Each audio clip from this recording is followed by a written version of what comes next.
La tendance est toujours hésitante à la Bourse de Paris à la mi-journée avant la publication des chiffres de l'emploi dans le secteur privé aux États-Unis. Des chiffres qui seront publiés pour le mois d'avril par le Bureau of Labor Statistics à 14h30, donc en début d'après-midi. Une publication qui nourrit de nombreuses attentes avec un consensus établi par Bloomberg qui prévoit qu'1 million de nouveaux emplois soient créés dans le secteur privé donc aux États-Unis au mois d'avril.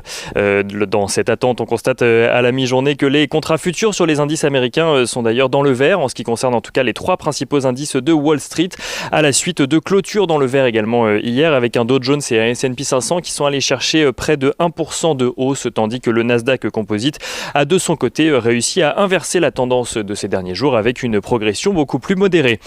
En attendant, les investisseurs ont pu prendre connaissance ce matin de la balance commerciale chinoise où les exportations ont progressé de 32,3% sur un an, tandis que les importations s'apprécient, elles, de 43,1% sur un an également. On continue avec la balance commerciale, mais en France cette fois-ci, où celle-ci fait état d'un déficit de 6,1 milliards d'euros au mois de mars, avec des exportations qui progressent de 2,5%, tandis que les importations augmentent, elles, de 4,5%. On reste en France avec la production industrielle à présent, production industrielle qui progresse de 0,8% sur un mois en mars, rebondissant très légèrement après son recul de près de 5% au mois de février. Puis direction l'Allemagne à présent, où les exportations progressent de leur côté de 1,2% au mois de mars, tandis que les importations progressent de leur côté à 6,4%.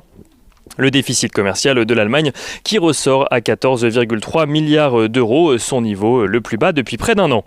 Du côté des valeurs à présent à suivre à la Bourse de Paris, tout d'abord on note que Crédit Agricole annonce un bénéfice net part du groupe en progression de près de 64% au premier trimestre à un peu plus d'1 milliard d'euros. Une activité portée par sa division marché mais aussi par le recul du coût du risque pour la banque.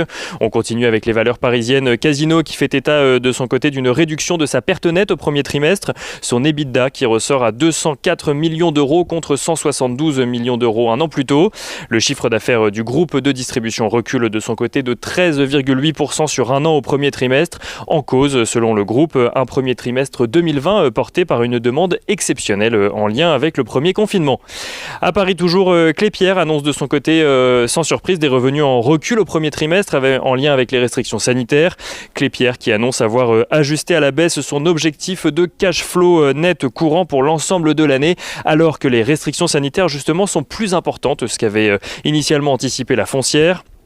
Et on continue avec des valeurs européennes. À présent, Euronext tout d'abord qui annonce de son côté émettre pour 1,8 milliard d'euros d'obligations seniors qui seront cotées à Dublin à partir du 17 mai. Une opération qui servira à financer en partie l'acquisition de Borsa Italiana qu'Euronext a prévu de racheter, on le rappelle, pour un montant de 4,44 milliards d'euros.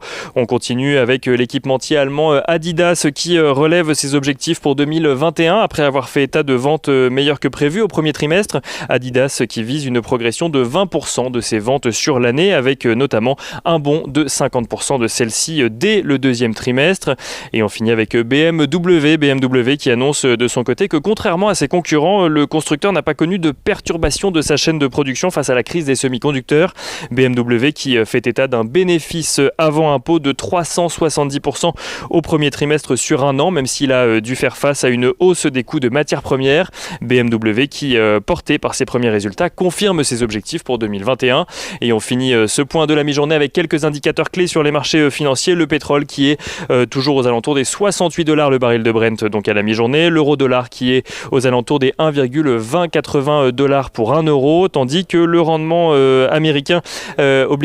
obligataire américain à 10 ans est lui aux alentours des 1,57%.